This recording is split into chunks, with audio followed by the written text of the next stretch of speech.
Hello everyone! I have a question for you. Do you like beer?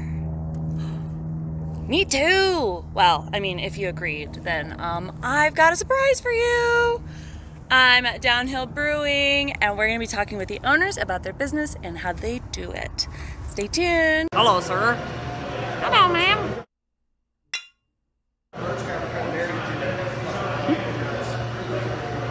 Tell me a little bit about, I guess, the start of the process, and we'll work our way there to the end. Work with pale malt, pilsner malt. That's going to make up probably 80 to 90% of our grain bill on the majority of our beers. Then we've got our specialty grains up here. Those are your crystal malts or wheat or roasted barley, chocolate, honey malt. And so that's adding a little bit of color and character to them there.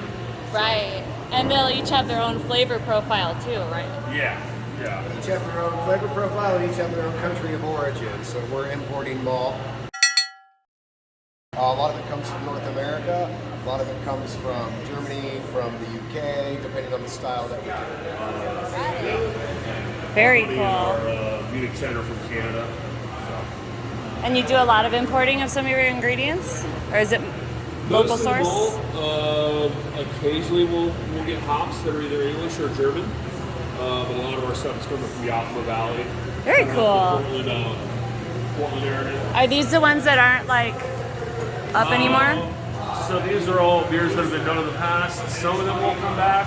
Some of them will not. So we've got those ones here. Those and these. Oh my gosh. Yeah, see, I knew you changed your menu constantly. So I'm like, where are all the cool plaques? our tap manager, we're actually looking at getting another piece of sheet metal. We've got some but our tap manager, Robbie, is a phenomenal artist. We've got the murals in the hallway. I was going to ask you who does your art, and I'm obsessed.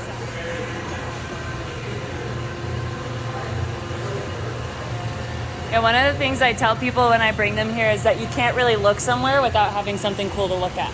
We got stuff. There's little Easter eggs and hidden gems everywhere. Seriously, like right behind you.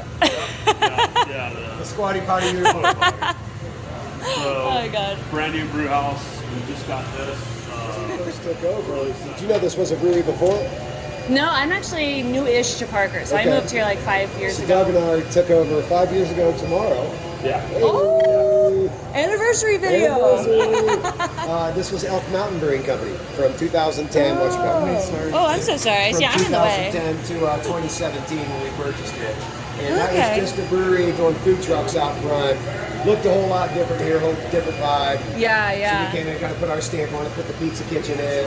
Right, right. Learned Have it you on been the fly, brewing? everything we've done. I've been about 15 years. So, And you? Brewing, what was that, 14? I guess 2014 to present day. But I don't do any of the brewing operations around here. Yeah. I brewed at a couple other breweries. Here I kind of do the business side of things in the front of the house. So, artist and manager. It sounds like you got a match made in heaven. got all the premieres here. We'll share the brew. Did you get the references in the things? You're probably pretty young for that. No? I'm young for it too. Crush grain. So we've got our grain over there. We mill it outside, and then we'll put it into our mash tun. That's where we're kind of extracting the sugars from the grain. The grain starts to sugar. We're essentially just rinsing the grain, then getting as much sugar as we can for WRT over into the kettle. Bring that to a boil. We boil for 90 minutes. That's where we'll add hops. Occasionally we'll put So spices. when we crack the grain open, you're exposing starches that are inside the little seeds. Those starches we want to turn into sugars. The yeast wants to consume those sugars and turn it into alcohol. So we do our sugar extraction process here. So after this comes out, like Doug said, it's called wort, W-O-R-T. It's a really sweet liquid. It's like a barley tea. Just tons of sugar. Maltose. Makes sense. Yeah. And we put it in here, and then you balance that out with hops that are bitter. So you want sweeter or you want more bitter, depends on the style you're brewing. Right, Also the grains we put in here, the base grains get all the alcohol that we're gonna need, all the sugar. The other grains will determine the color and the flavor that's added to that. So if you want something more English style, it's gonna be darker and maltier with those flavors, with those colors. If you want something German, like a Kolsch, it's gonna be light and most of the flavor is gonna come from that with a little bit of hops to balance it out. Right, So it's right. like barley, hops, yeast, your flavor kind of comes from all that. And then sometimes we add spices and fruits and hot spices or culinary spices or you name it. If you can This is about a day-long process. So brew day, we'll come in, crank it out, make it work, send them over to the fermenters, and then they're going to be over there for at least 2 to 3 weeks. Sometimes we have loggers. The Pilsner was sitting over here for like 2 months. Fermentation here, so we're a couple weeks in here. So this is kind of where everybody looks at the brew house, and that's really kind of the really interesting spot. This is kind of really where a lot of the process. I mean, that's a lot of people don't really realize how much flavor and characteristics really come from the yeast. Yeah. And there's hundreds of different yeast strains out there. But yeah, and a lot of it's the temperature that you ferment at. This yeast fermented at 75 degrees is way different than it's sugar being converted to alcohol and CO2. So the yeast consumes those sugars, the byproducts are CO2 and alcohol. So while alcohol is being created, CO2 blows off through these arms. Yeah, those should be active. You can see active fermentation here. Oh, I see. CO2 blowing off through these hoses during active fermentation. So it's just bubbling, bubbling, bubbling. We keep it in sanitizer so nothing can come up. Okay, I was wondering, something somewhere every day? Yeah, the vast majority of the time, even if we're not here, there's a lot of times where fermentation is occurring or maturation is occurring or lagering is in process. Right. That's the thing for a brewer, really. There's really no schedule because the beer doesn't have a schedule. Right. The beer doesn't done take when it's weekends done. off. We try and give our guys Saturday and Sunday off.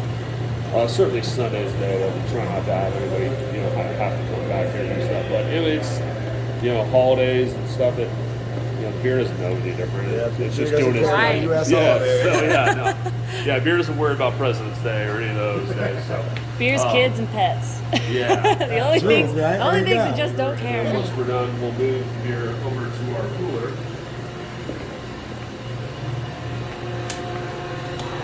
Which has got some CO2 in it right now, so we won't go all the way in. Into our serving vessels here. So these are all single wall, and we basically just keep the room right around the high 30s, low 40s. And this is where the beer comes off of. So you can see this beer is being served from here, goes through here, and then out to the wall. So we got CO2 pressure pushing down on the top.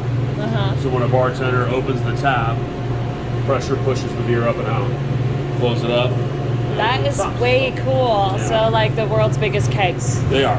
They are. So, and then... You never hit the bottom of the keg and get the gross sediment. Eventually you will. If you try hard enough. When we get down low, we'll go ahead and keg off that beer, clean for another batch of beer, and then we'll serve kind of the remainder off of kegs. So that's Oh, I see. I see. Or, beers that were lower in the tank that we kegged off,